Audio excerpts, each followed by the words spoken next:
So we just got our engine imported from, I'm not going to tell you where, and we're about to clean it up, see the conditions of it. We know it runs, and it's going to be in very soon. Well, we took off one of the heads, and as you can see, I was happily surprised by the conditions. No cracks, looks like it's in pretty good conditions, and the pistons and cylinders look actually to be in a rebuilt condition, right, my brother? Right. And we're just taking off the heads and checking out the conditions of them, and we're gonna move on from there. Here we have all the final tin ready to be painted. This stuff has arrived from busdepot.com. Got some oil dipstick thing, the little boots and the cork things for the head, for the valve cover gasket, and push rod seals.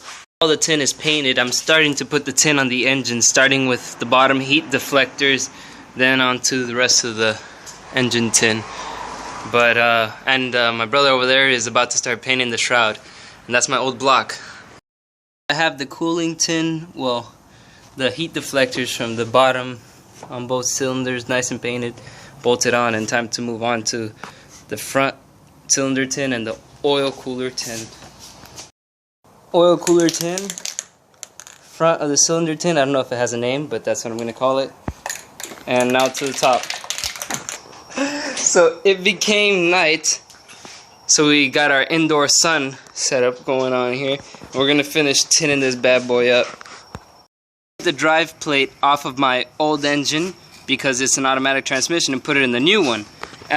So basically what we did is put some kind of pin through the rod here, pins up against the engine, stops it from rotating, and now he could break it free. And as always, redneck ideas always work, huh? Almost always. What about when they don't? My sister's proof. It's good putting a brand new part onto a bus, and that is a very important part if you don't want to leak. As you can see, we have the engine getting ready, completely ready. We have all our push rod tubes degreased, cleaned, and ready for new gaskets. Ready to be installed in here and be amazing. What do you got right there in your hand? That's silicone. Yes. We have finished putting on the push rod tubes with new O-rings or gaskets and silicone the right way, slid in through the head. We should have no leaks. And the push rod tubes back in place. I'm about to torque them to the right specifications. He's finishing buttoning it up, and it looks pretty nice, and tomorrow it should be in and ready to run. A good morning to be dropping in an engine, and you should see this bad boy running by today, right? Got the pop top off so we could jack it up, and we're about to put the engine back there.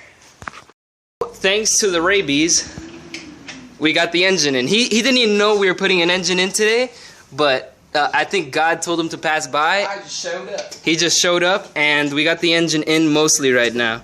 We're just missing some stuff. A tip for the future: if you don't want to end up like this guy, attach your flex plate to the torque converter before you put the carburetor on, because if not, you end up like this. Safety reasons, we have an outside fuel source tank, and right now the coil is off and the fuel pump is off, and we're just priming the engine, making sure it gets oil everywhere. We want to be careful that we don't kill the battery though. Okay, Christian is just putting the last wire. It's a coil wire, but I feel like I should get that out of the way. And this I need to tape up real quick. So I gotta plug in the coil. Alright, plug in the coil. We should have fuel pumping. Like an idiot, I have forgotten to set the valves. Now that I have, it's cranking a lot better. I think she's ready. think so too. All right. Ready? Yeah.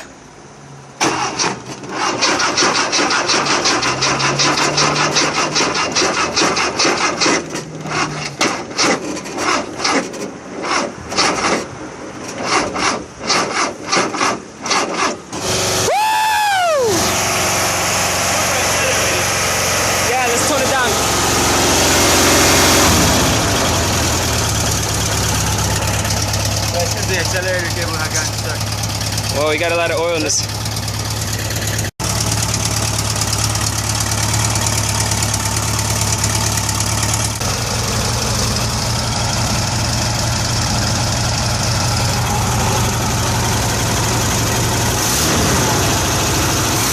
Go for it.